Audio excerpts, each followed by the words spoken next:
Hello students. तो आज का हमारा टॉपिक रहेगा बेटा matrices. Matrices introduction class 12th का टॉपिक है, बिल्कुल नया टॉपिक है। तो देखते हैं बेटा कि मैट्रिसेस एक्चुअली है क्या, हम मैट्रिसेस को क्यों पढ़ रहे हैं। सबसे पहले तो हम यही जान लेते हैं कि हम मैट्रिसेस को पढ़ क्यों रहे हैं। बेटा देखो, हमने अब तक क्लास 10th में टू वेरिएबल की इक्वेशंस को सोल्व किया है। लीनियर इक्वेशन इन टू वेरिएबल्स को हमने सोल्व किया है। हमने उनको सोल्व करने के लिए डिफरेंट डिफरेंट मेथड्स भी पढ़े और हमने बड़ी इजीली उनको क्या कर लिया था बेटा, हमने बड़े आराम से उन इक्वेशंस को सोल्व कर लिया था। अगर बेटा हमें जो लीनियर इक्वेशंस हैं वो हमें टू वेरिएबल से ज्यादा में अगर मिल जाए, 3 वेरिएबल, 4 वेरिएबल, 5 वेरिएबल, फिर उन्हें कैसे सोल्व करेंगे। फिर तो उन्हें सोल्व करने में हमें क्या होगा, हमें डिफिकल्टी फेस होगी। क्योंकि देखो, 4-4, 5-5 वेरिएबल की इक्वेशन होगी तो क्वेश्चन काफी लेंथी हो जाएगा। तो बेटा उस प्रॉब्लम को सोल्व करने के लिए हमारे पास एक नया मेथड है, कौन सा, मैट्रिसेस। बाकी ये नहीं कि हाँ सिर्फ और सिर्फ इक्वेशंस को ही सोल्व करने के लिए काफी फाइनेंशियल फील्ड्स में भी, प्रोजेक्ट्स वगैरह में, कंप्यूटर्स वगैरह में भी इस मैट्रिसेस का यूज होता है। तो लेकिन मैथ्स में मेनली इसका क्या यूज है बेटा, इसका मेन यूज है to solve the linear equation in many variable. Many variable की लीनियर इक्वेशन को सोल्व करने के लिए हम किसका यूज करते हैं बेटा, मैट्रिसेस का। तो अब सीधा हम मैट्रिक्स की डेफिनेशन पे आते हैं कि मैट्रिक्स एक्चुअली है क्या। इसके बारे में हम बात करेंगे कब, आगे इसी मैट्रिक्स के जो हमारा टॉपिक है उसी में आगे हम लीनियर इक्वेशंस इन 3 वेरिएबल्स को भी सोल्व करेंगे with the help of matrices. वो हम आगे पढ़ेंगे इसी चैप्टर में। तो अब थोड़ा सा मैट्रिक्स के बारे में जान लेते हैं कि मैट्रिक्स एक्चुअली होता क्या है। ये होता बेटा, it is a rectangular, it is a rectangular array. कैसा है बेटा, रेक्टेंगुलर एरे है ऑफ नंबर्स। किसका है बेटा, ऑफ नंबर्स और फंक्शंस। किसका है बेटा, या तो नंबर्स का या फिर फंक्शंस का क्या है बेटा, एक रेक्टेंगुलर एरे है। और जो हमारे ये नंबर्स और जो फंक्शंस होते हैं इनको क्या बोला जाता है बेटा, इनको बोला जाता है एलिमेंट्स ऑफ अ मैट्रिक्स। इनको क्या बोलेंगे बेटा, हम इनको बोलेंगे एलिमेंट्स ऑफ अ मैट्रिक्स। तो मैंने क्या कहा कि एक रेक्टेंगुलर एरे है। देखो रेक्टेंगुलर एरे, रेक्टेंगुलर एरे तो बेटा इस फॉर्म का होता है। एरे हमने कंप्यूटर्स वगैरह में पहले पढ़ रखा है, अप टू 10th 11th में पढ़ते हैं हम। रेक्टेंगुलर एरे, इसमें क्या कहा, रेक्टेंगुलर एरे है किसका, नंबर्स का और फंक्शंस का। तो मैंने इसमें क्या डाला, नंबर्स 1 2 3 4 5 और 6। तो ये मैंने इस एरे में मैंने किसको फिक्स कर दिया बेटा, नंबर्स को फिक्स कर दिया। और हम इसको किससे रिप्रेजेंट करेंगे बेटा, कैपिटल लेटर से रिप्रेजेंट करेंगे। अब हमारे पास ये क्या बन गया बेटा, एक मैट्रिक्स बन गया। और जो ये नंबर्स हैं, ये जो हमारे पास नंबर्स हैं, इन नंबर्स को मैंने क्या नाम दिया है बेटा, एलिमेंट्स नाम दिया है। क्या नाम दिया है बेटा, इनको एलिमेंट्स नाम दिया है। और एक चीज हो, यहाँ पे जो ये एरे है, ये रेक्टेंगुलर एरे है। देखो हमारे पास जो रेक्टेंगल होती है, उस रेक्टेंगल में एक लेंथ और एक ब्रेथ होती है। तो यहाँ पे हमारे पास जो ये चल रहा है, इसको हम यहाँ पे लेंथ ना बोल के क्या बोलेंगे बेटा, इसको बोलेंगे यहाँ पे क्या है, ये है हमारी रो। और इस चीज को, जो ये वर्टिकल कॉलम्स हैं, ये जो हॉरिजॉन्टल कॉलम्स हैं, इनको रो बोलेंगे। और जो ये वर्टिकल है, इनको क्या बोलेंगे बेटा, इनको बोलेंगे हमें कॉलम्स। तो यहां से ये हमारी कौन सी रो हो गई, R1। और ये बेटा हमारी कौन सी रो हो गई, R2। और ये हमारा कौन सा कॉलम हो गया, C1।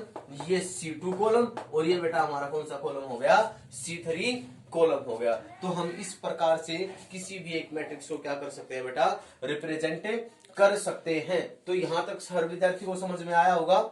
इसी के बाद हमारा जो अगला कंसेप्ट आता है, हमारा जो अगला टॉपिक आता है मैट्रिक्स से रिलेटेड, वो आता बेटा ऑर्डर का।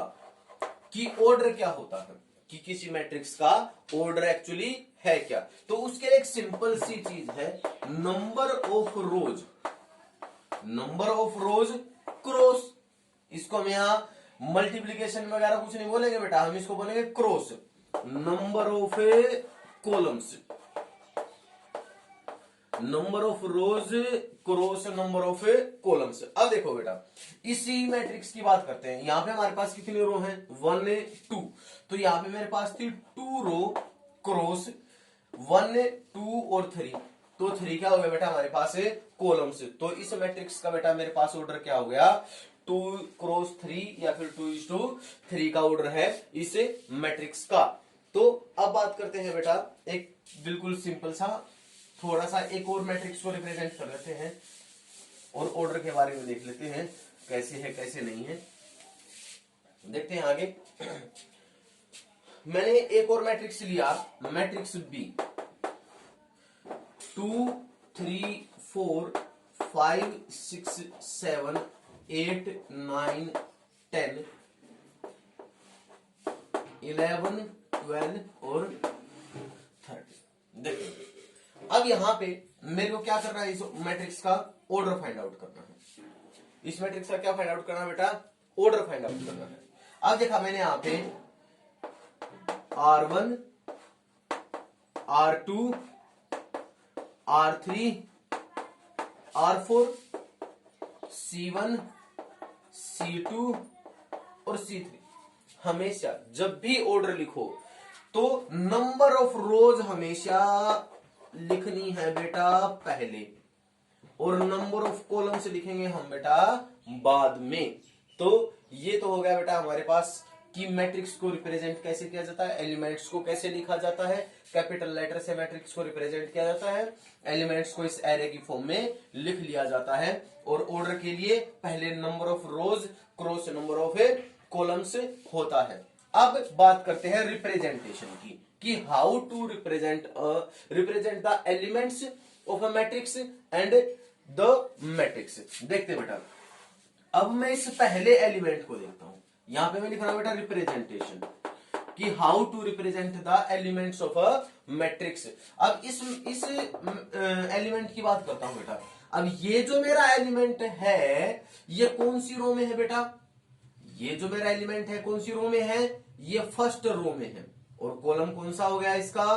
First column. अगर मेरे से कोई इस एलिमेंट का एड्रेस पूछने लग जाए कि इस एलिमेंट का एड्रेस एक्चुअली क्या है, तो इस एड्रेस की बात करूं तो मैं क्या कहूंगा, भाई ये एलिमेंट पहली रो और पहले कॉलम में है, तो इसको कैसे लिखूंगा मैं? A11, पहली रो पहला कॉलम। इसके लिए अगर मैं बात करूं इस एलिमेंट के लिए, तो इसको कैसे रिप्रेजेंट करूंगा? रो तो इसकी पहली है, लेकिन कॉलम कौन सा हो गया बेटा? दूसरा हो गया।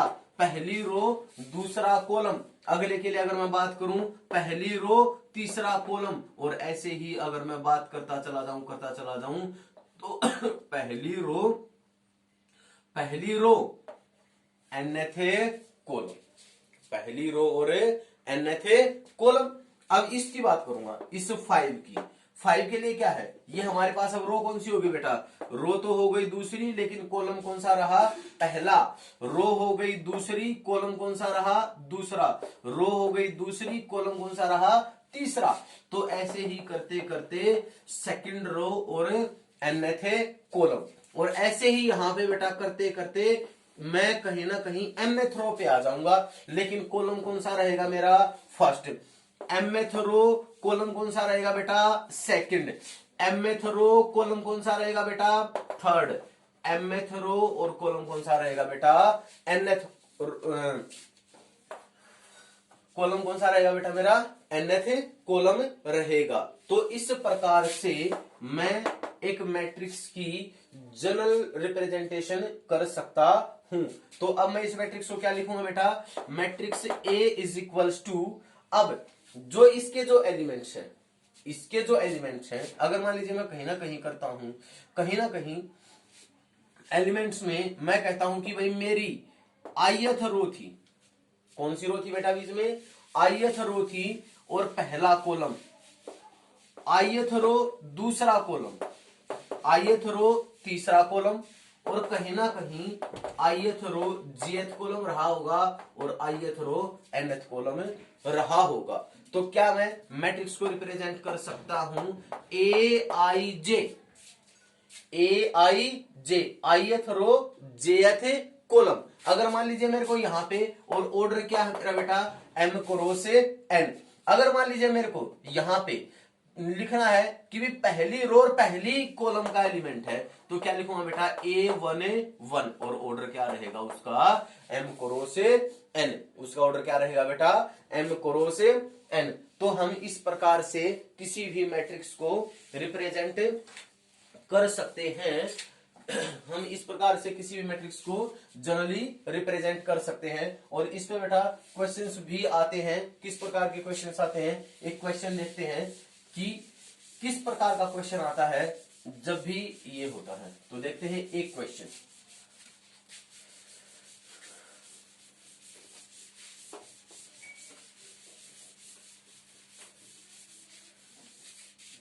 हमारा क्वेश्चन क्या है, construct a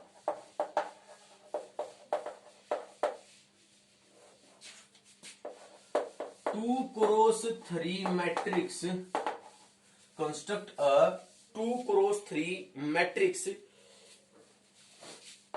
if the elements are of the form aij is equals to I plus j। aij is equals to i plus j. हमें यहाँ पे एक मैट्रिक्स बनाना है बेटा, किस ऑर्डर का 2x3 का। मतलब मैं पहले एक जनरल मैट्रिक्स बनाऊंगा, जैसा कि मैंने अभी सिखाया था कि जनरल मैट्रिक्स कितने ऑर्डर का 2x3 का। मतलब उसमें नंबर ऑफ रोज तो कितने होने चाहिए 2 और नंबर ऑफ कॉलम्स कितने होने चाहिए बेटा 3। तो मैं बनाता हूं पहले A11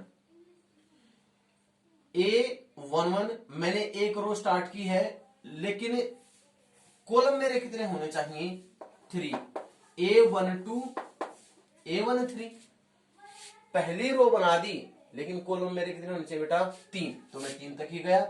अब second row first element, second row second element, second row और थर्ड एलिमेंट। तो बेटा ये हमारी कितने क्रॉस कितने मैट्रिक्स बन गई, ये बन गई बेटा मेरी 2x3 की मैट्रिक्स बन गई है। यहाँ पे मैंने देखा कि पहली रो पहला कॉलम, पहली रो दूसरा कॉलम, पहली रो तीसरा कॉलम, दूसरी रो पहला कॉलम, दूसरी रो दूसरा कॉलम, दूसरी रो तीसरा कॉलम। तो अभी मैंने एक 2x3 का कैसा मैट्रिक्स बनाया बेटा, एक जनरल मैट्रिक्स बनाया है 2x3 का। और अब मेरे को एलिमेंट्स दे रखे हैं, किस फॉर्म के हैं बेटा aij is equal to i plus j की फॉर्म के एलिमेंट्स हैं।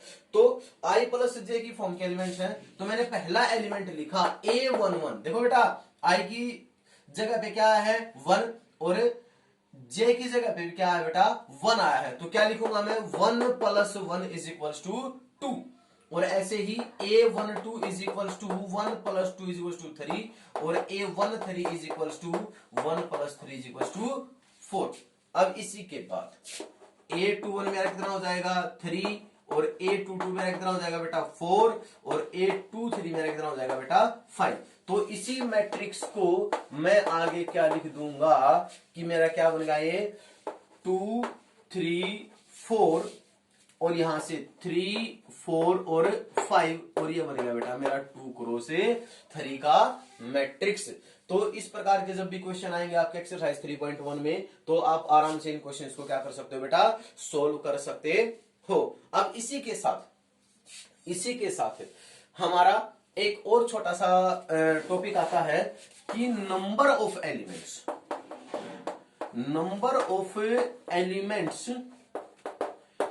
इन अ मैट्रिक्स, कि एक मैट्रिक्स में नंबर ऑफ एलिमेंट्स कैसे फाइंड आउट करते हैं। सिंपल सा है बेटा, नंबर ऑफ एलिमेंट्स के लिए क्या होगा नंबर ऑफ रोज इनटू में number of columns, number of rose into number of columns. देखेंगे बेटा कि इस मैट्रिक्स में कितने एलिमेंट हैं। मैंने क्या बताया, number of rose, number of रोज तो यहाँ 2 है, इनटू में नंबर ऑफ कॉलम्स बेटा यहाँ कितने हैं 3, तो नंबर ऑफ एलिमेंट्स हमारे कितने हो गए बेटा 6। एक बार काउंट भी कर लो 1 2 3 4 5 और 6। तो इस बेसिस पे भी क्वेश्चन बनता है। क्या क्वेश्चन बनता है बेटा कि आपको नंबर ऑफ एलिमेंट्स गिवन होंगे और आपको उसके क्या बताने बेटा, पॉसिबल ऑर्डर्स बताने हैं, ये क्वेश्चन पूछता है वो। मान लीजिए हमारे पास कोई मैट्रिक्स है, उसमें नंबर ऑफ एलिमेंट्स कितने बेटा 6 एलिमेंट है, तो उसके पॉसिबल ऑर्डर्स कितने हो सकते हैं, मैंने क्या बताया, number of rose into number of columns. तो एक रो होगी और 6 कॉलम हो सकते हैं, 2 रो होंगी और 3 कॉलम्स भी हो सकते हैं, 3 रोज होंगी और 2 कॉलम्स भी हो सकते हैं, फिर 6 रोज होंगी और 1 कॉलम हो सकता है। तो these are the possible number of orders of a matrix whose elements are 6। ऐसा मैट्रिक्स जिसके एलिमेंट 6 है, तो उसके पॉसिबल ऑर्डर से हम ऐसे निकाल सकते हैं। So pause the video to note it down. तो बेटा अभी हमने 2 क्वेश्चन किए थे मैट्रिक्स की कंस्ट्रक्शन में बेस्ड, तो उससे आगे 2 क्वेश्चन और कर रहे हैं उसी टॉपिक पे जो भी हमने पढ़ा है। तो हमारा जो पहला क्वेश्चन है कि कंस्ट्रक्ट 3 क्रॉस 4 मैट्रिक्स, हमें एक 3 क्रॉस 4 मैट्रिक्स बनाना है। इफ ए आई जे, अगर एलिमेंट्स की जो फॉर्मेशन है वो इस फॉर्म की है 1/2 मॉडुलस ऑफ -3i प्लस जे। तो सबसे पहले हमारा क्या काम है बेटा कि हम क्या करेंगे, एक 3 क्रॉस 4 का एक जनरल मैट्रिक्स बनाएंगे। तो बनाते हैं हम एक 3 क्रॉस 4 का जनरल मैट्रिक्स। 3 क्रॉस 4 का मतलब कि 3 रो होनी चाहिए, A11 A21 और A31। मैंने बना दी 3 रो। अब कॉलम कितने होने चाहिए बेटा, हमारे पास 4 कॉलम होने चाहिए। बनाओ A12 A13 और A14, बन गए 4 कॉलम। अब इसको क्या कर देता हूं मैं, फिल कर देता हूं A22 23 24 32 33 34। तो बेटा अब ये मेरे पास 3 क्रॉस 4 का एक जनरल मैट्रिक्स क्या हो गया, प्रिपेयर हो गया। फिर वही काम कि हमारे जो एलिमेंट्स हैं ए आई जे इज इक्वल टू 1/2 माइनस का 3i और प्लस जे का मॉडुलस, इस फॉर्म के हमारे पास क्या है बेटा एलिमेंट्स है। तो सबसे पहला एलिमेंट मैंने लिया A11, मीन्स आई की जगह भी क्या पुट करूंगा बेटा 1 और जे की जगह भी क्या पुट करूंगा 1। तो 1/2 -3 इंटू 1 और प्लस 1 का मॉडुलस। अब 1/2 मॉडुलस ऑफ -3 और प्लस 1, तो कितना है बेटा माइनस का 2। और आफ्टर सोल्विंग 1/2 इंटू 2, तो क्या हो गया बेटा ये हमारे पास 1 हो गया। इसी प्रकार से मैं एलिमेंट्स लूंगा A12। तो A12 के लिए मैं क्या करूंगा 1/2 मॉडुलस ऑफ आई की जगह क्या रखूंगा बेटा 1, तो आया मेरे पास माइनस का 3 और प्लस में 2। तो बेटा क्या था यहाँ पे अंदर -1, तो मेरे पास क्या बचा है बेटा 1/2। अब आया मेरे पास बेटा A13। तो A13 आया A13 आने के बाद 1/2 इंटू -3 प्लस -3 मीन्स 0। तो यहाँ पे क्या आएगा बेटा 0। अब मेरे पास अगला जो एलिमेंट है वो क्या है बेटा A14। तो 1/2 मॉडुलस ऑफ -3 प्लस 4, तो आया बेटा प्लस का 1/2। तो इस प्रकार से मैंने यहां पे अभी सिर्फ एक रो के एलिमेंट्स को ही लिखा है। तो अगर मैं इस मैट्रिक्स को लिखता तो कैसे लिखता बेटा, तो यहां से पहला एलिमेंट मेरे पास आया था बेटा क्या 1, पहला एलिमेंट मेरे पास क्या आया था बेटा 1। जो सेकंड एलिमेंट था वो था बेटा 1/2, थर्ड एलिमेंट मेरा क्या था बेटा 0 और फोर्थ एलिमेंट मेरा क्या था 1/2। तो इसी प्रकार से जो अगली रो आएगी और उसके बाद जो रो आएगी वो दोनों रोज बेटा आपको खुद सोल्व करनी है। और जो एक्सरसाइज 3.1 है हमारे पास एनसीईआरटी एक्सरसाइज 3.1 है उसको भी सोल्व करना है। और फिर भी आपको कोई डाउट है तो वो डाउट आपको कमेंट सेक्शन में डाल देना है, उस डाउट के लिए मैं एक सेपरेट वीडियो बना दूंगा। तो जो हमारा जो अगला टॉपिक है, सॉरी जो अगला क्वेश्चन है बेटा, वो आपका किसके लिए रहेगा, वो आपका रहेगा बेटा किसके लिए, होमवर्क के लिए रहेगा। 12 एलिमेंट्स है किसी मैट्रिक्स में, तो उसके पॉसिबल ऑर्डर्स हमारे पास क्या क्या होंगे। तो so pause the video to note it down.